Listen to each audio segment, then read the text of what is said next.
ما يا جلال بيه احنا مش عارفين نشكرك ازاي على اكلة السمك المعتبرة دي. على ايه يا عمي؟ ده الفضل كله يرجع للايدين اللي اصطادت السمكة دي. والايدين اللي نظفتها وسويتها برضه يا جلال يا قصد ابني. حضرتك على منيرة يعني؟ طبعا طبعا، اصل بقى اهم حاجة في السمك هي التتبيلة بتاعته، لان طعمه بيتغير من تتبيلة لتتبيلة. والظاهر ان مراتك بقى خبيرة في التتبيلات دي، أوي عشان أوي. كده انا بشكر الايدين اللي تبلت. لا يا خبر، على ايه يا عمي؟ المهم الاكله تكون عجبت حضرتك. أوي أوي، ده أنا اتبنكت. ودلوقتي حضرتك تحب تشرب القهوه هنا ولا في الصالون؟ لا لا لا لا، صالون إيه؟ هو إحنا ضيوف نشربها هنا برضو، إحنا قاعدين على الترابيزة ملمومين، والمثل بيقول البركة في اللمة، ولا أنتوا إيه رأيكم؟ لا هنا برضو كويس. هنا برضه حلو أوي. طب دقيقه واحده اعمل لكم القهوه المظبوط، ولا في حد يحب يشرب شاي؟ إذا سمحت يا منيرة هانم، أنا أحب أشرب شاي بس من غير سكر. حاضر، من عينيا، عن اذنكم. اتفضلي يا حبيبتي. ها، ايه اخبار ابنك نبيل يا جلال؟ يا ترى عامل ايه في كليته؟ والله يا عنات هانم أنا مش عارف أقول لك إيه، أهو من ده وده. يعني ايه؟ مش فاهم. يعني أهو شوية كده وشوية كده.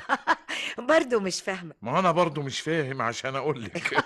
ساعات بيتهيألي إنه كده يعني ما بيركزش على الدراسة قد ما بيركز مع خطيبته. طبعا، ما هو انتوا السبب. انا مش قادره افهم ايه اللي خلاكم تتسرعوا وتشغلوه بالجواز وتوافقوا على خطوبته قبل ما يخلص دراسه ويتخرج. نعمل ايه بقى يا عنايات هانم؟ احنا كلنا كنا فاكرين ان خطوبته دي هتخليه يتحمس في دراسته ويهتم بيها. يتحمس إزاي بس يا جلال يا ابني؟ ده أنتوا بالطريقة دي شوشتوا أفكاره وخلتوه يركز في حاجتين بدل ما يركز في حاجة واحدة بس. وصدقوني لا هيفلح في دي ولا في دي، هيخيب في الاتنين. إيه ده؟ وصراحة صراحة بقى ولا هيفلح في حاجة أبدا. يا الله الله حفيظ يا ساتر، ايه الدبش اللي انت بتحدفيه ده يا ست حفيظه؟ القهوة القهوة بسرعة يا منيرة. على ايه بقى؟ البركه في الست حفيظه اللي خلت القعده بتاعتنا بقت ساده من غير ما نشربها، وبطاحتنا بكلمتين متنقين من بتوعها. اخ، كرباج كرباج بيوجع يا درويش، كرباج. قولوا الحمد لله ان مفيش حد منكم اتعور. جت سليمة يا عنايات هانم، جت سليمة. الله ايه؟ تضحكوش معايا ليه؟ ما تضحكوا. خش يا فتحية. الله، دول بيضحكوا. هما مين دول؟